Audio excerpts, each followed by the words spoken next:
Let's just talk about these attacks, more attacks from US, UK and other forces on Houthi rebels. Apparently, Houthi rebels aren't so happy about this. Funny that. I don't know what they expected the retaliation would be for attacking shipping in the Red Sea, a key part of our international trading network.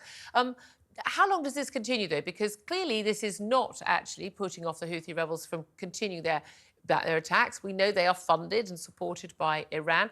We're told constantly that the US and the UK do not want to escalate events in the Middle East, but this is escalating events in the Middle East. What's your thoughts on this? Yeah, this is a messy conflict in the Middle East. It's unpredictable and nobody is in full control of it. I was just listening to your comments just prior to we started now about where our world is going. If you want to keep the peace, you have to be prepared for war. You must maintain strong defense. If you drop your guard, if you draw down your defenses, if you start to hesitate, then your competitors, your aggressors will take advantage of that. And we're seeing that stability only lasts if there is an alliance of nations supporting our global order that outweighs those who don't support it. A failure to address a change in this balance and war conflicts of some form, even on a global level, is inevitable. And by any measure, the scales are tipping as we endure an increasingly grim chapter in our history, of which what's happening in the Middle East is one aspect of this. What we're seeing here is the Houthis determined to distract what's going on in Gaza and Israel, to participate in supporting Iran's wider objective of trying to flush the Americans and indeed the West out of the Middle East. And they're increasingly supported by weapon systems as well. But I think it's absolutely appropriate that Britain and America continue to destroy its capability because of its impact on international shipping, which has a direct consequence onto our own economy. And I think this is the reality is they don't take the West seriously. They don't think the West has got, the will for the fight. They don't, we're not willing to take on Iran, really, barely even willing to take on Hamas. We're not really properly willing to take on Russia. We haven't given enough support. It's always been slow to come to Ukraine. The West has been tested, and the West has failed that test. I think I agree with some of partly what you say. Historically, over the last couple of decades, we've not had the strategic patience to see commitments through. But what we're seeing right now in the Red Sea is a continuation of the mission. It wasn't going to be over within a matter of days or after a first strike. Each time the Houthis launched more missile and drone attacks, more intelligence is learnt about where weapon systems, storage facilities are kept, radar positions, communications, and so on. And that's why there are fresh targets for the coalition to pursue. So this won't end in the next week or so. It will go on. The question you rightly posed is, do we have the staying power? And too often than not, over the last couple of decades, since the end of the Cold War, we've not been able to sustain that, partly because of political pressures, also because of pressures on our military capabilities. But I go back to my original point. If the world is getting more dangerous, not less, are we prepared for that? Do we have the stockpiles? Do we have the readiness capabilities? Do you have the size of the armed forces?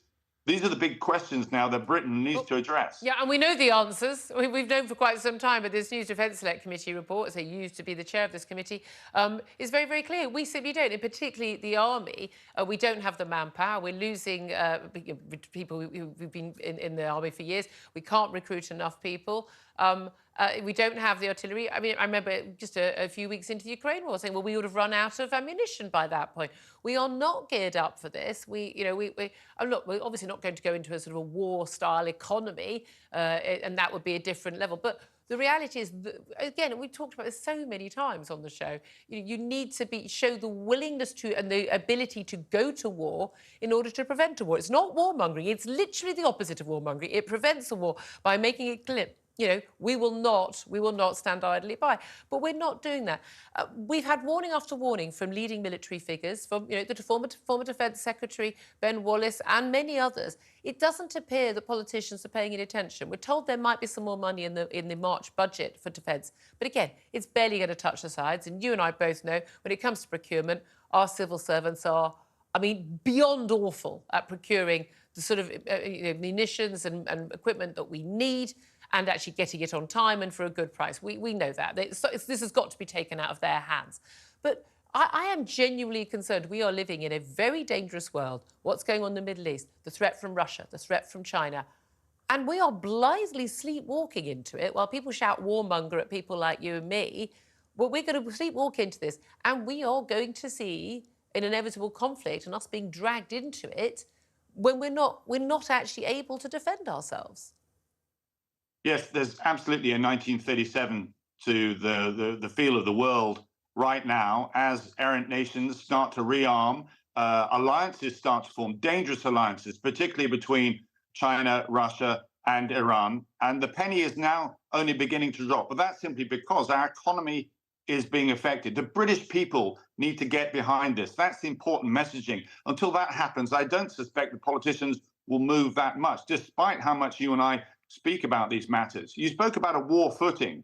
That's exactly where we need to head. We need to be prepared for where the world is going. It's going to be a world war, but a world at war, a series of conflicts around the world for which the West's threshold to handle will be severely tested. And we can only do that if we increase our defense posture. I suspect that we will be heading and see more money for defense in the March budget, specifically to do with the Red Sea. We need to upgrade our destroyer, our Type 45 capability. We cannot be dealing with Houthi aggression in the Red Sea by sorties from Cyprus. We need to be able to convert our Type 45 so they can hit targets at range on land. At the moment, they can't do that. So there's an immediate change that we can actually do to deal with that specific threat. But there's a big wake-up call, more generally, as you've been describing, of the fact that our world has entered a very dark era, and we need to be prepared for it. Britain normally stands up. We're one of the first nations to recognize those threats and advance our defense posture. It's time to do that now. Well, indeed. I want to talk about another security threat, and that is the security threat of people in this country claiming asylum who we do not want to be here.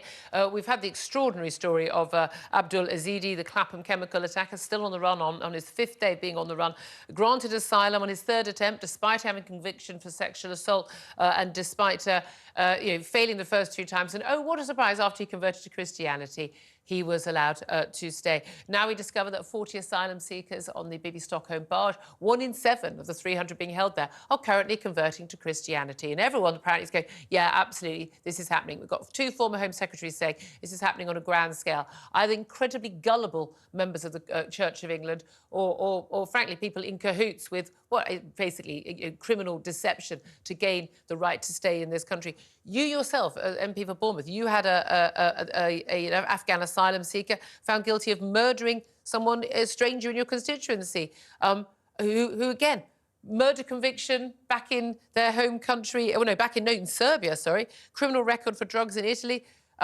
been making threats, was clearly someone we don't want in this country and yet allowed to stay and able to murder. These are not that isolated, these cases. We keep hearing case after case. Some of the terrorist bombers we've seen, again, granted asylum in similar circumstances. Something is going horribly wrong in our system, and it's being aided and abetted by the Church of England. Do you not think there's something to look at here? Well, you've covered a myriad of points there. Firstly, the whole issue of extremism, radicalization, is something that we shouldn't ignore. Indeed, I understand from our agencies, MI5, MI6, this is of more concern than the state issues that the state aggression that we've just been discussing. Individual radicalization is something that's now growing in the UK because of what's going on in the Middle East. It's something we need to pay attention to. You mentioned the case in Bournemouth. I raised that in Parliament. Couldn't understand how the sharing of intelligence from Italy and Serbia and so forth didn't land in the UK so we can understand this individual was a danger. On the attack that we saw in London, I just want to stress, and it's something very personal to me, the ability for any individual that watches these things, that is walking by, to step forward is absolutely so critical. And I just pay tribute to those individuals, particularly, I think, a woman who intervened. She wants to remain anonymous. I understand that. But She has we talk about the emergency severe services. injuries as a result from being a good Samaritan. She, there were 9 others and you've injured. got to make. Yeah. I'm sorry, you've got to make that judgment yourself. Yeah. I'm simply saying that when if we have the walk-on-by society that we seem to be growing at the moment allows individuals to take advantage of the fact that they can get away with these things. Our police, of course, we want more police. They can't be anywhere. The first person on a scene in any emergency is likely to be a civilian. Yeah. And if you collectively, not just one, but a number of people can actually intervene, that can actually help keep the peace, deter people from conducting such attacks as this. But that said, a lot of people will go, but yeah, I don't want to lose my eyesight through getting involved in this sort of scene. I mean, all credit, I'm with you, all credit to these people, but I think an awful lot of people are now much more wary of the fear of people carrying things like acid or knives. Tobias Elwood, we'll leave it there. Really appreciate you joining us. We covered a lot of ground. Former Defence Minister there, Conservative MP.